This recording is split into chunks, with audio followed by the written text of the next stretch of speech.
Assalamu alaikum students. I hope you all are fine and in good health and ready to learn English subject and ready to know more about desert animals. Yes, I hope you are sitting excited to learn about mongooses and camels. Okay, so without wasting time, now in the previous classes, first we learned about gerbils and darkling beetles. In the previous class we learned about rattlesnake. Okay, and third, now we are going to learn about mongooses. Do you see how beautiful that animal is? Right? See once again. See? It's very cute. We call it nevla. What do you call it in Hindi? You call it nevla. Right? So, yes, now let's start about mongooses. And if there's someone who have watched the video for the first time, please go through the previous videos of part 1 and part 2 of desert animals. So now let's see about mongooses. Mongooses like to hunt together, but they always keep a lookout for dangerous predators nearby. So now, what do mongooses do? Now, they don't live alone. Mongooses, they don't live alone. They like to hunt together. They hunt in groups. Okay, and they always look out for dangerous predators. It means they always look to hunt for dangerous animals. Okay, dangerous animals. Poking their noses into holes. Now they poke their noses into the holes of the rocks or anything, overturning rocks with their paws and scratching the ground with their sharp claws. So how do they find for food? Okay, they dig holes with their nose.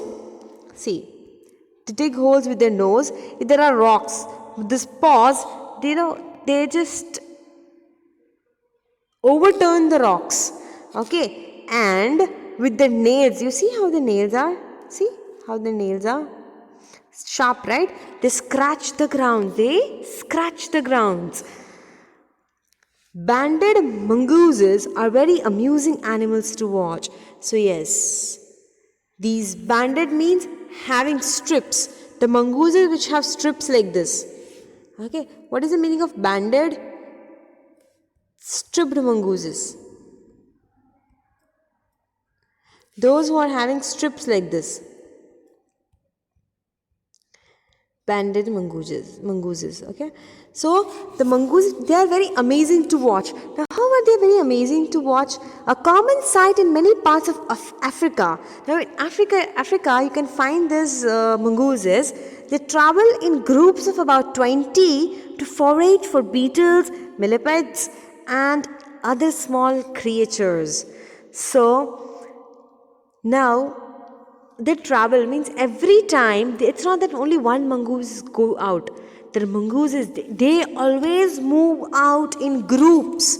Okay, of about 20 mongooses will be in one group. Okay, and forage meaning search for food. Okay, they search for food in groups of 20. And what they eat? Beetles, millipedes, and small creatures, means they eat insects. What they eat? Insects. Okay, small insects. Now next, they like to hunt together, keeping in touch whenever they go out of sight behind rocks or bushes by twittering and calling. So now, as I say, they hunt together, right? They hunt together, and now when they hunt together, they spread. One might be looking the other after one rock, the other over there, other over there. But what they do? They always in touch. Now, how do they get in touch with each other? By twittering and calling. Twittering. What is the meaning of twittering? They make a noise. Twittering means noise. Okay, they make a noise. Always on the lookout for danger, hawks, eagles, and large snakes. They warn one another with a special alarm call if they spot anything suspicious. What is the meaning of suspicious?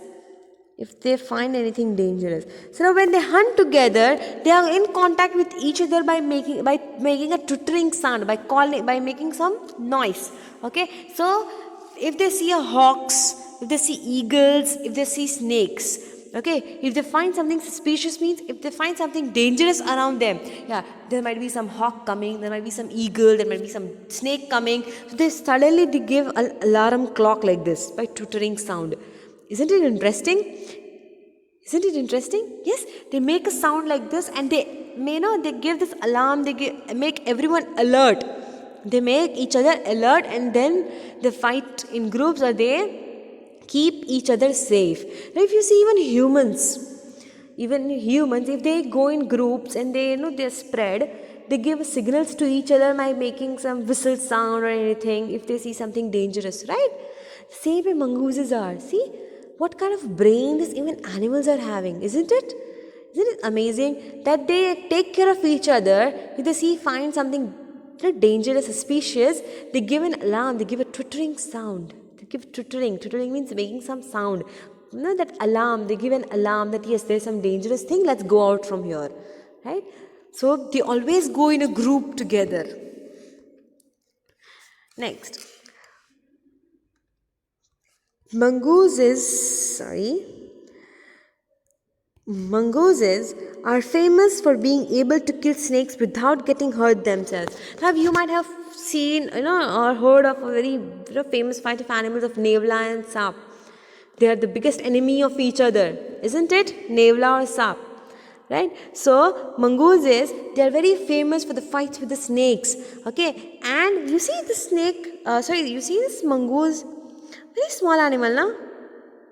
Very small animal. And if you see, snakes are very long, right? But they manage to kill snakes without getting hurt. How do they manage to kill snakes? Their reactions are so fast that they can dodge each time the snake strikes. Now do you see how the snake tries to strike, to hit, right? It comes like this. The snake just hits like this. So mongooses, what they do? They dodge. Dodge means move quickly. So if a snake is, now I'll show it with drawing. If snake is hitting like this, the mongoose will move here. If snake comes here, the mongoose will move here. Okay, so it is known for its speed. Okay, the mongooses are known for its speed. They continually make a nuisance of themselves until, after a while, when the snakes gets tired, they quickly dive in for the kill. So now they keep on moving like this. Okay, snake strikes here. They keep on moving here and there, here and there. Okay, so at last, what will happen? Make a nuisance means they cause a trouble like this for a snake. Okay, they cause a trouble like this for a snake, and obviously continuously hitting here, there, here and there. What will happen? The snake will get tired, and the mongoose, they see that the snake is got tired. Just that moment, they jump and they kill the snake. So they quickly dive as the snake gets tired. Okay, so this is how mongooses, they fight with their biggest enemy, snake. All the female mongooses have their kitten at about the same time. Now, this is one more amazing thing. Okay, the female mongooses, they give birth at the same time. They are raised up by the whole group in a den made inside an old termite mound or a hollow log. Now, termite mound means the ants, kind of heaps the ants make, right? So even they make holes inside, okay, like a den inside those big mounds which ants make.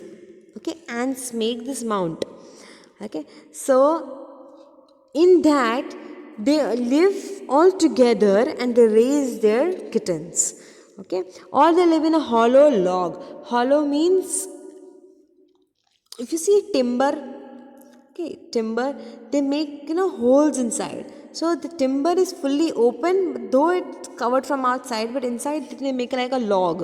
Okay, so they live inside and they raise their kittens over there, and they still stay in groups. Okay? When most of the adults are out looking for food, one or two males stay behind to stand guard until the other returns for the night. Now see, what do males do? Now, the females, they are inside the den, all in group. They are inside the den looking after the kittens. All the male mongooses, they go outside looking for food.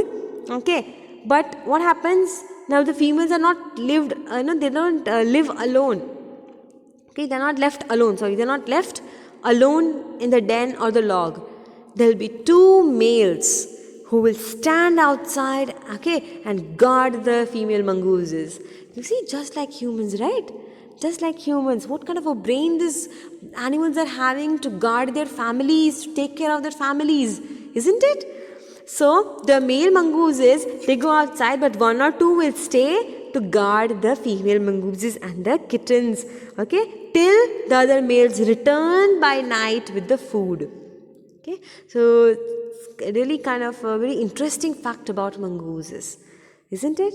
So here we complete about mongooses, and do tell me how you liked about read about mongooses or not. Okay, so now finally at last we'll be looking at the most common animal when we talk about desert, that is camels. So let's see.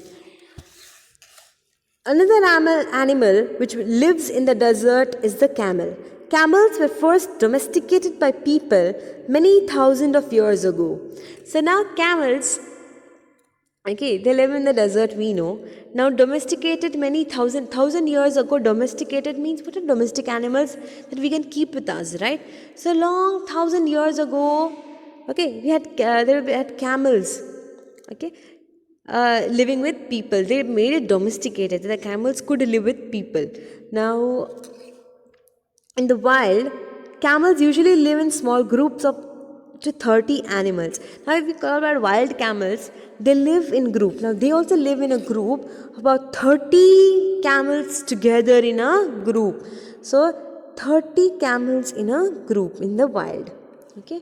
Now, camels have long, shaggy winter coats, okay, to keep warm, and shorter, tidier coats in the summer to keep cool. So now they are having a shaggy, the skin that's very thick, these wild camels. Okay, it's like as if winter coats worn that keeps them cool inside and saving them from the scorching sun. Okay, a thirsty camel can drink as much as 30 gallons of water. So now what happens?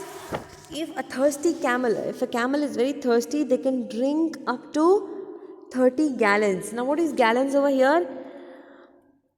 It's about 500 full glasses. 500 glasses in 1 minute, in just 10 minutes, in just 10 minutes, they can drink 500 glasses of water. Okay, if they are very thirsty. Normally, however, it gets all the moisture it needs from the desert plants and can survive for 10 months without drinking any water at all. So yes, they can live for 10 months without drinking water, but how do they get moisture? From the desert plants. Even in cactus you can find water, right? So they eat desert plants and they get moisture from them. Okay. There was the other facts about camels. See, I said about shaggy winter coats. This is how it looks. There are two different kinds of camel.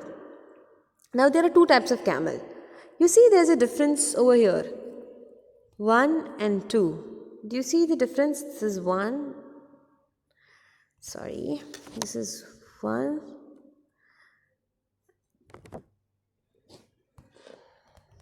And this is 1. And Bactrian is 2. Okay. So, one as a dromedary has only a single hump. Now you see, this is one single hump. This is called dromedary. This is called a dromedary camel. The other is called Bactrian camel and has 2 humps. Do you see it's having 2 humps over here? You can sit here also in between. Do you see what the difference between these 2 camels? So with 2 humps they are called Bactrian. Okay, they are called Bactrian camel and they are called dromedary. Okay. The humps help the animal to survive in the desert. Now, what do we say? In the humps, water is stored. Is water stored in the humps? of camel? We think yes, water is stored in the humps of camel. But now read the truth. These humps, they help to survive them in the desert. How?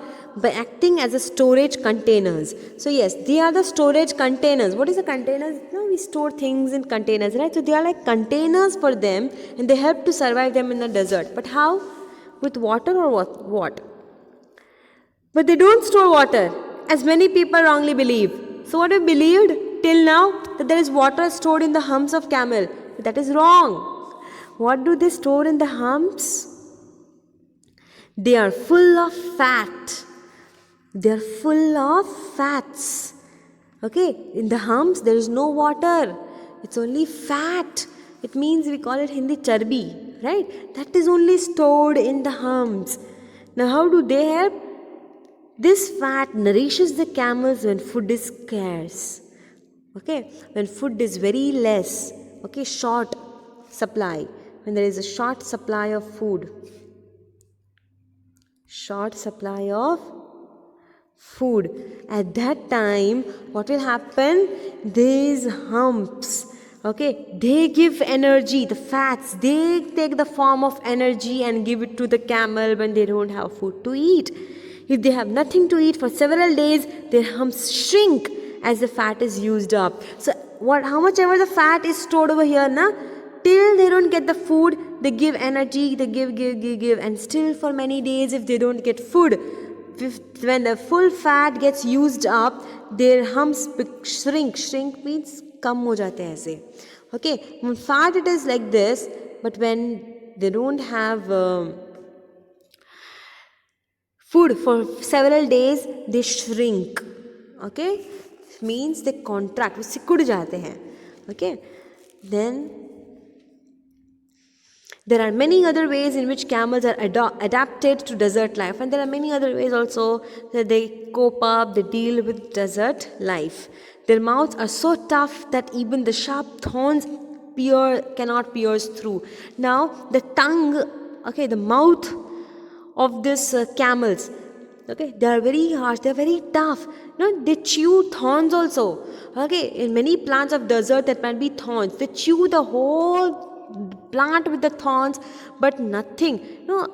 Pierce means there might not be even one hole in their mouth because their mouth is so tough.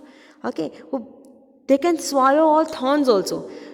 Okay, but what is with us? If not even a small pointed thing we can chew, right? But camels, their mouth are so tough that they can swallow whole thorns, they can chew, but nothing will happen to their mouth. Okay, that is how they are made, so that they can live in the desert life. Okay, so here we completed with the last animal, camel, about desert animals. I hope you enjoyed this story, desert animal, okay, where you learned interesting facts about darkling beetles, gerbils, snakes, rattler snake, mongooses and camels. If you still have any doubt, you can ask me in the comment section.